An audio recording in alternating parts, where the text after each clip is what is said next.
కాకినాడలో రూరల్లో పెన్షన్ అందక కె వెంకట్రావు అనే పెన్షనర్ గుండె ఆగి తనువు చాలించాడు. ఈసీ ఆదేశాలతో పెన్షనర్ల బ్యాంకు ఖాతాలో పింఛను వేసింది ఏపీ ప్రభుత్వం. తిరుగుతా ఉన్నాను వచ్చిందని ఇది ఇక్కడ లేదు అంటున్నారు.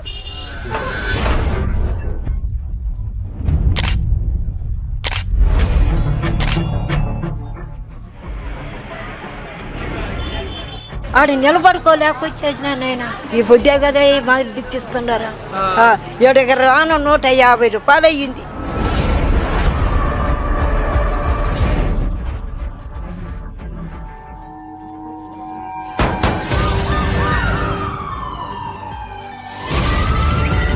ముసలి వాళ్ళు కానీ వితంతులు కానీ వారి కళ్ళల్లో నీరు తెప్పించిన వ్యక్తి ఈరోజు చంద్రబాబు నాయుడు.